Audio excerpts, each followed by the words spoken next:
Ini bukan tempat kau. Baliklah. Tiba-tiba semuanya jadi gelap. Badan aku terasa ringan, macam terapung. Kemudian aku tersedar. Guide dan beberapa orang kampung tengah keliling aku. Aku dengar diorang tengah baca doa. Rupanya aku dah hilang selama 8 jam. Tapi yang peliknya, jam tangan aku masih ada dan berhabuk macam dah lama sangat hilang. Guide tu kata aku dah termasuk ke alam bunian. Tempat tu memang wujud tapi hanya akan terbuka kepada orang-orang tertentu sahaja. Kadang-kadang sebab benda sekecil jam tangan. Kalau lambat sikit, katanya aku takkan boleh balik. Aku masih simpan jam tu sampai ke hari ni.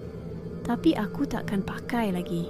Sebab setiap kali aku pegang, aku akan teringat mata wanita tu. Tenang, tapi macam nak menjemput aku kembali. Kadang-kadang alam yang kita pijak bukan milik kita sepenuhnya. Ada satu dunia lain, selari dengan dunia kita yang jarang dijengah.